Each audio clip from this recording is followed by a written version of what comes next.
Explosives found again just across the border in the Mexican state of Tamaulipas. I never in a million years really thought that we would be seeing that so close to home. Why should we care? People thinking, well, I'm just commuting to work. I'm just commuting to see my family. And now I have to worry about terrorist-like devices. And how will the president's executive order making cartels foreign terrorist organizations affect us? And why does the cartel's activity south of the border affect our everyday lives? It would affect everything if we stop trade with Mexico. Thanks for joining us again for another edition of Immigration Crisis, the fight for the southern border. I'm Yami Virgin from Sinclair Broadcasting in San Antonio, Texas, and we're going to go straight to the news that broke this weekend, just across the border from the Rio Grande Valley in Texas. Explosives being placed by cartels on Mexican roads that are used for a lot of business. A lot of American businesses have brick and mortar stores and factories in the state of Tamaulipas. Our Jordan Elder has the report.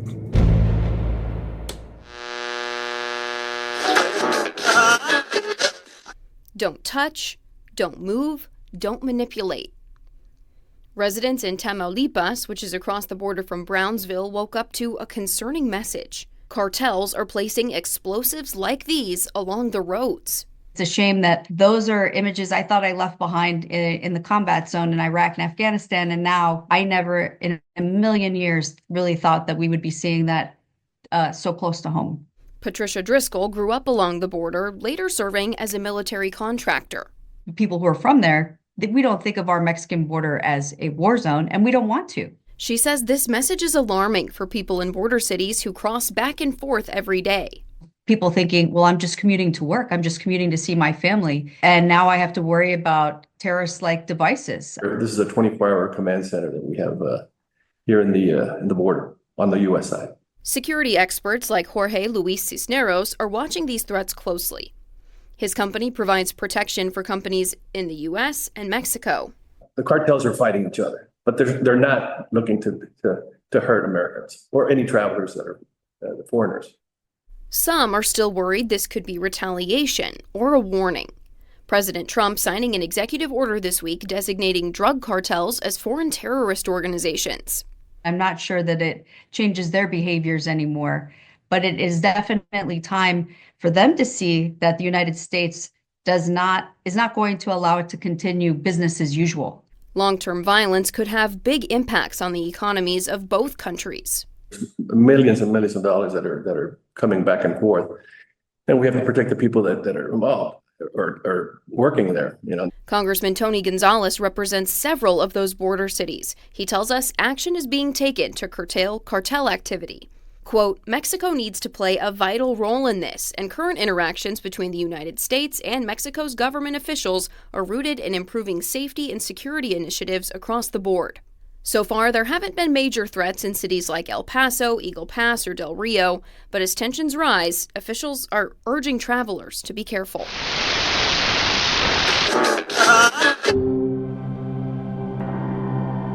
Thank you, Jordan, for that. Now, this is why I love the podcast. We can go to the raw interviews used for our regular stories. What you're about to hear are all the thoughts our interviewees had on the subject. Here's the raw interview I did with Patricia Driscoll.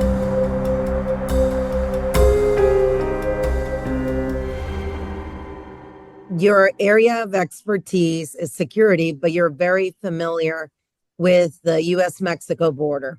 The article that I sent you is talking about the explosives that have been found in Tamaulipas that are being put allegedly by the cartels.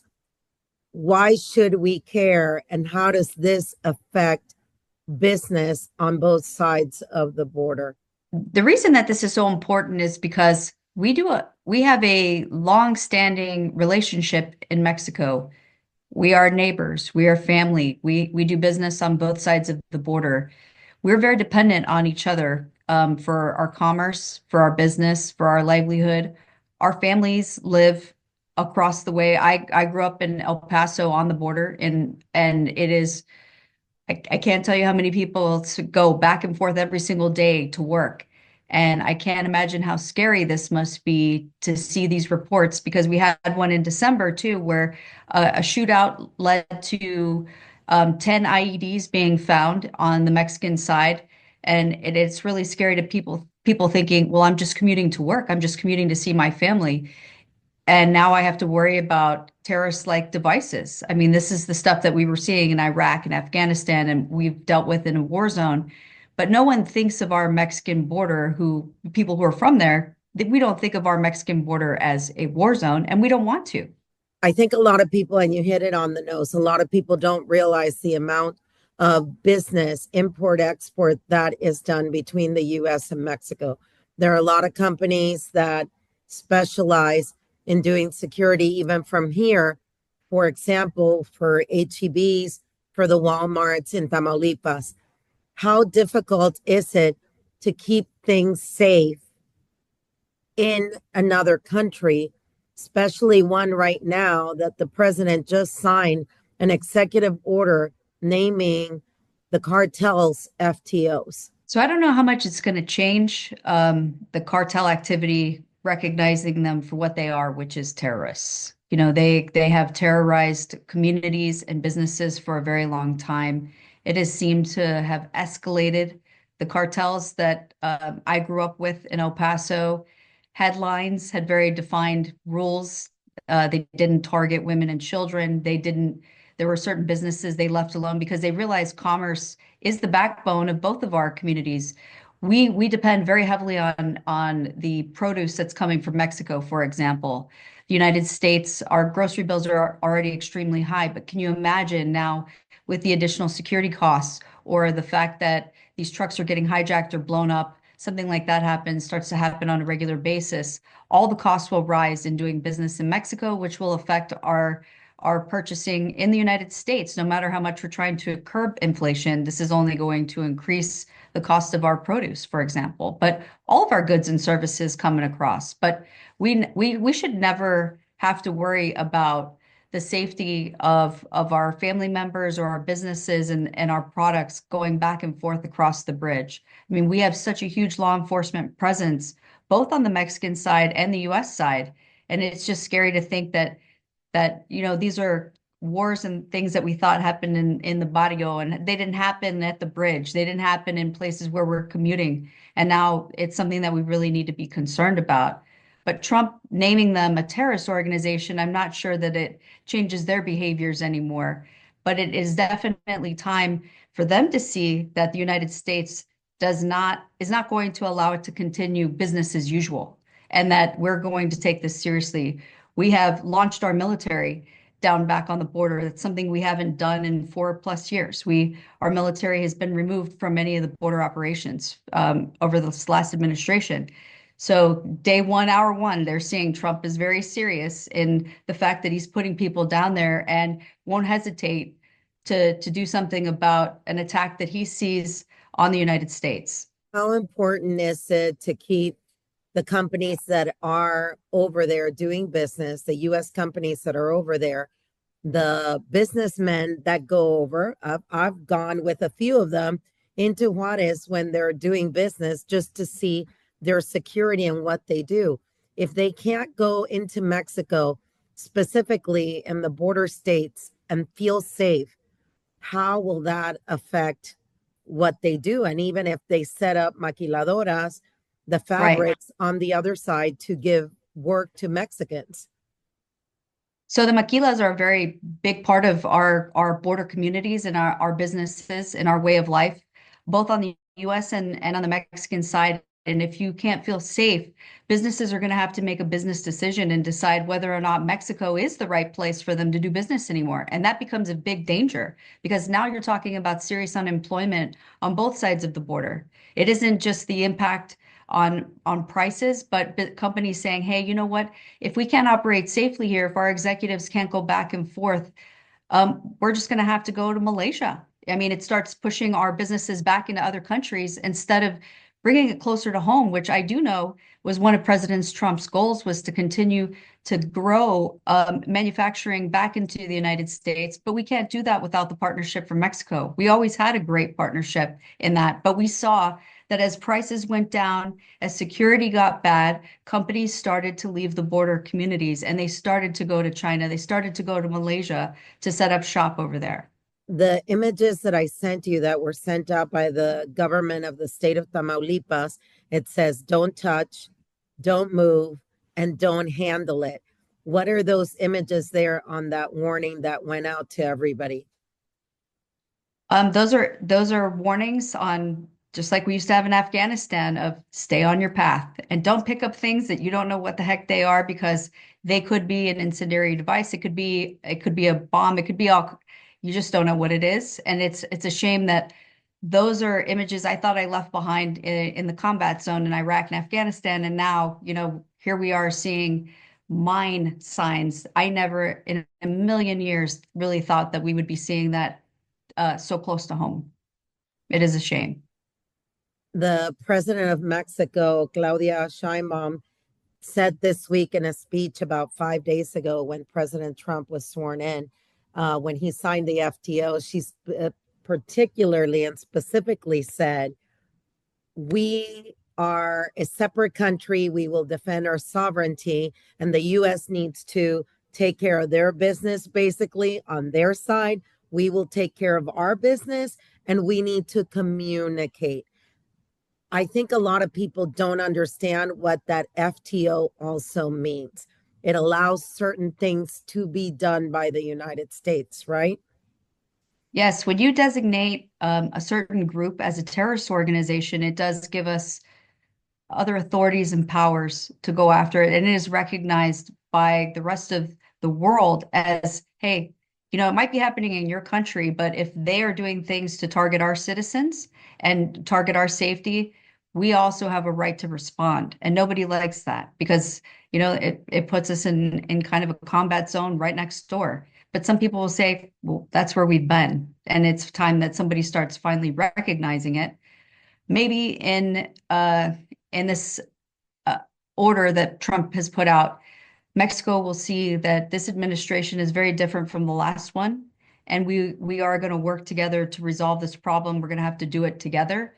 But maybe it was time for somebody to see he's serious and he's not going to take these actions lightly. And we're not going to allow things to escalate.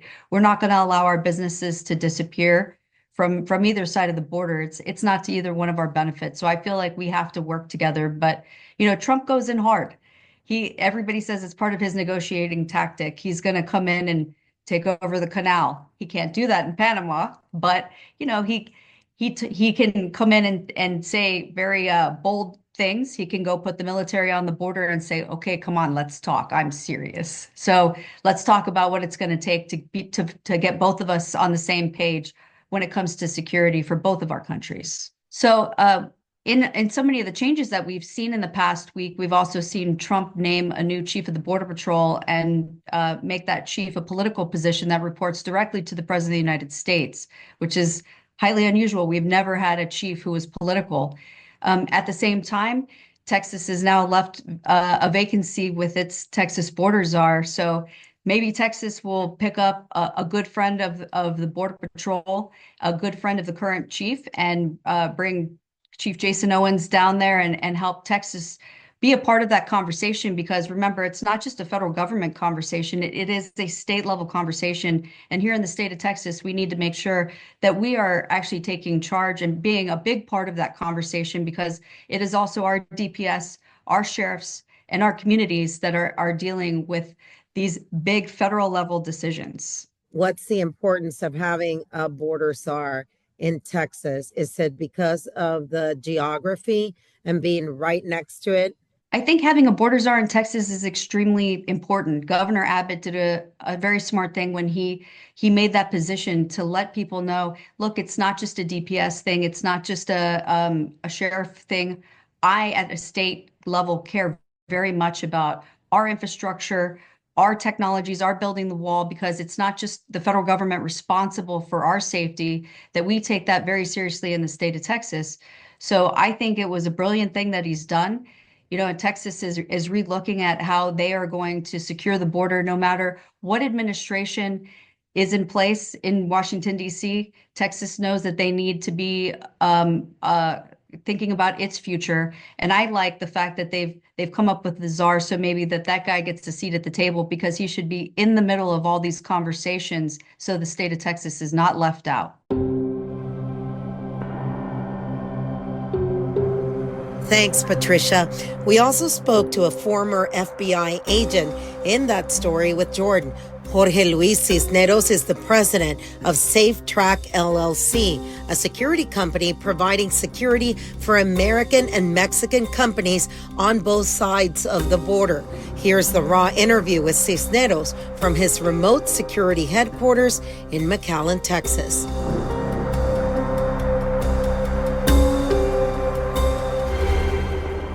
All right, Jorge. So when I sent you the warning that they put out in Tamaulipas, I'm sure you guys were already aware of this and why. Yes, ma'am. We have been, obviously, we monitor the threats, if you will, that are happening along the U.S.-Mexican border and Mexico for that, for our clients. Want to make sure that they stay out of harm's way. There's been reports of explosives and things like that here in the region. Tamaulipas being one of the hotbeds, but it's typically they're targeting the cartels are fighting each other, and then in the middle of that, the military gets involved as well. So it's a quagmire of different things, but they're not looking to hurt Americans or any travelers that are foreigners. What's the impact of business? And I know you provide services for several U.S. companies and Texas companies in Tamaulipas. What is the impact of the business of U.S. business to those areas on the other side of the border? Millions and millions of dollars are basically transient from U.S. to Mexico, Mexico to U.S. It would affect everything if we stop trade with Mexico here. And like I said, there's not only monies as far as the commerce, but there's people that go back and forth and depend on their jobs. One of the things here regionally we deal with are the maquiladoras, which are the plants, U.S. plants, international plants that are across the border in Mexico, and their engineers, their management teams go over there daily. So that would create a great, problem, and that's what we want as monitors, basically. How important is it for you guys to have your finger on the pulse of what's going on the other side, but also on this side? I mean, there is spillage. There is some of that on this side. Yes, yeah. We don't call them cartels, but we call them gangs. Yes.